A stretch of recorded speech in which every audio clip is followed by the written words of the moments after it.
A Bad Case of Stripes. Written by David Shannon.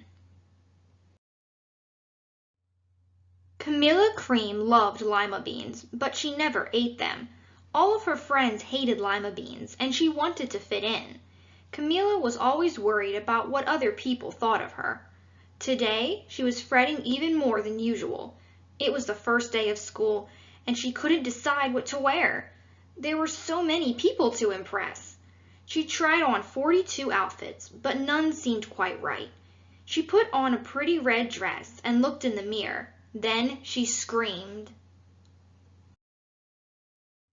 Her mother ran into the room and she screamed too. "Oh, my heavens!" she cried. "You're completely covered with stripes!" This was certainly true.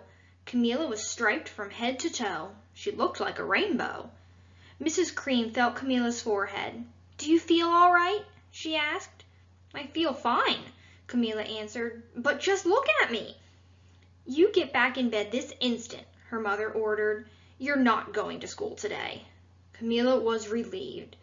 She didn't want to miss the first day of school, but she was afraid of what the other kids would say, and she had no idea what to wear with those crazy stripes. That afternoon, Dr. Bumble came to examine Camilla. "Most extraordinary!" he exclaimed. "I've never seen anything like it. Are you having any coughing, sneezing, runny nose, aches, pains, chills, hot flashes, dizziness, drowsiness, shortness of breath, or uncontrollable twitching?" "No," Camilla told him. "I feel fine." "Well then," Dr. Bumble said, turning to Mrs. Cream, "I don't see any reason why she shouldn't go to school tomorrow. Here's some ointment that should help clear up those stripes in a few days. If it doesn't, you know where to reach me." And he went off. The next day was a disaster. Everyone at school laughed at Camilla. They called her Camilla Crayon and Night of the Living Lollipop. She tried her best to act as if everything were normal, but when the class said the Pledge of Allegiance, her stripes turned red, white, and blue, and she broke out in stars. The other kids thought this was great. One yelled out, "Let's see some purple polka dots!"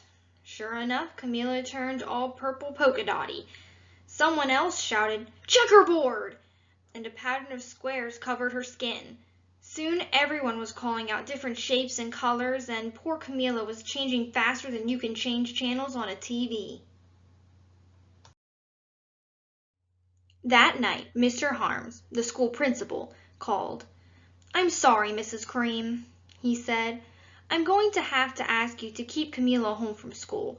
She's just too much of a distraction, and I've been getting calls from the other parents. They're afraid those stripes may be contagious." Camilla was so embarrassed. She couldn't believe that 2 days ago everyone liked her. Now nobody wanted to be in the same room with her. Her father tried to make her feel better.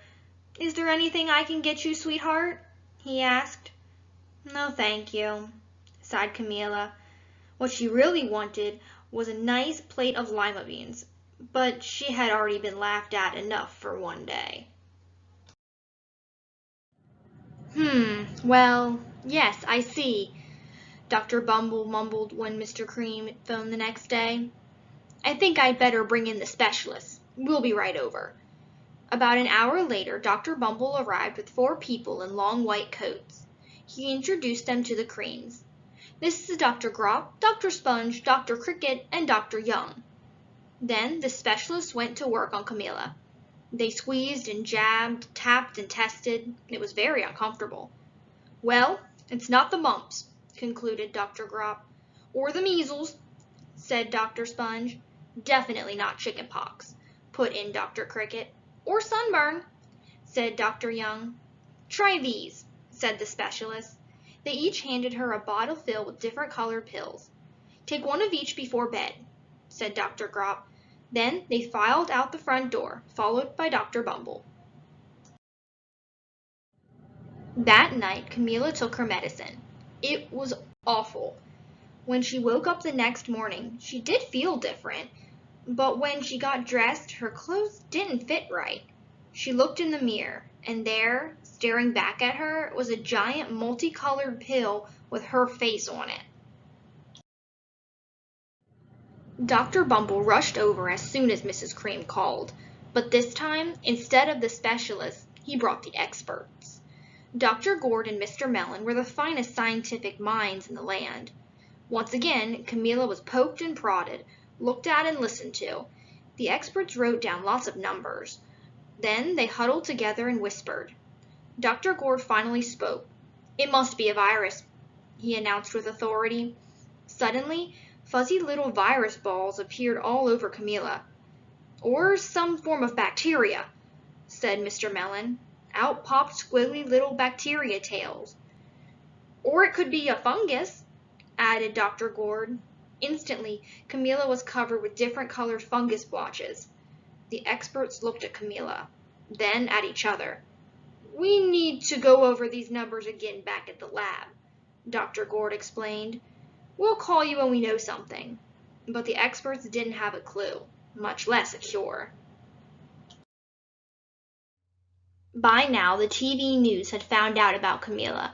Reporters from every channel were outside her house, telling the story of the bizarre case of the incredible changing kid. Soon, a huge crowd was camped out on the front lawn. The Creams were swamped with all kinds of remedies, from psychologists, allergists, herbalists, nutritionists, psychics, an old medicine man, a guru, and even a veterinarian. Each so-called cure only added to poor Camilla's strange appearance until it was hard to even recognize her. She sprouted roots and berries and crystals and feathers and a long furry tail, but nothing worked. One day, a woman who called herself an environmental therapist claimed she could cure Camilla. "Close your eyes," she said. "Breathe deeply and become one with your room." "I wish you hadn't said that," Camilla groaned. Slowly, she started to melt into the walls of her room. Her bed became her mouth. Her nose was a dresser, and 2 paintings were her eyes. The therapist screamed and ran from the house. "What are we going to do?" cried Mrs. Cream. "It just keeps getting worse and worse." She began to sob. At that moment, Mr. Cream heard a quiet little knock at the front door. He opened it, and there stood an old woman who was just as plump and sweet as a strawberry. "Excuse me," she said brightly, "but I think I can help." She went into Camilla's room and looked around. "My goodness," she said with a shake of her head. "What we have here is a bad case of stripes. One of the worst I've ever seen." She pulled a container of small green beans from her bag. "Here," she said, "these might do the trick." "Are those magic beans?" asked Mrs. Cream. "Oh my, no," replied the kind old woman. "There's no such thing. These are just plain old lima beans. I bet you'd like some, wouldn't you?" she asked Camilla. Camilla wanted a big heaping plateful of lima beans more than just about anything, but she was still afraid to admit it. "Yuck," she said. "No one likes lima beans, especially me." "Oh dear," the old woman said sadly. "I guess I was wrong about you." She put the beans back in her bag and started towards the door. Camilla watched the old woman walk away. Those beans would taste so good, and being laughed at for eating them was nothing compared to what she'd been going through. She finally couldn't stand it. "Wait!" she cried. "The truth is, I really love lima beans." "I thought so," the old woman said with a smile.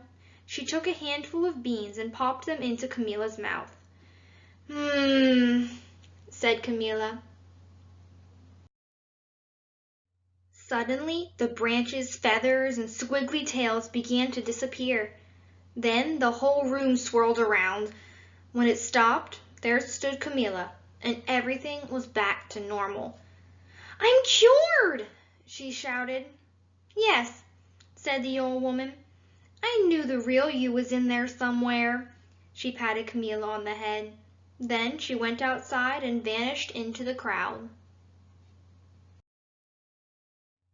Afterward, Camila wasn't quite the same. Some of the kids at school said she was weird, but she didn't care a bit. She ate all the lima beans she wanted, and she never had even a touch of stripes again.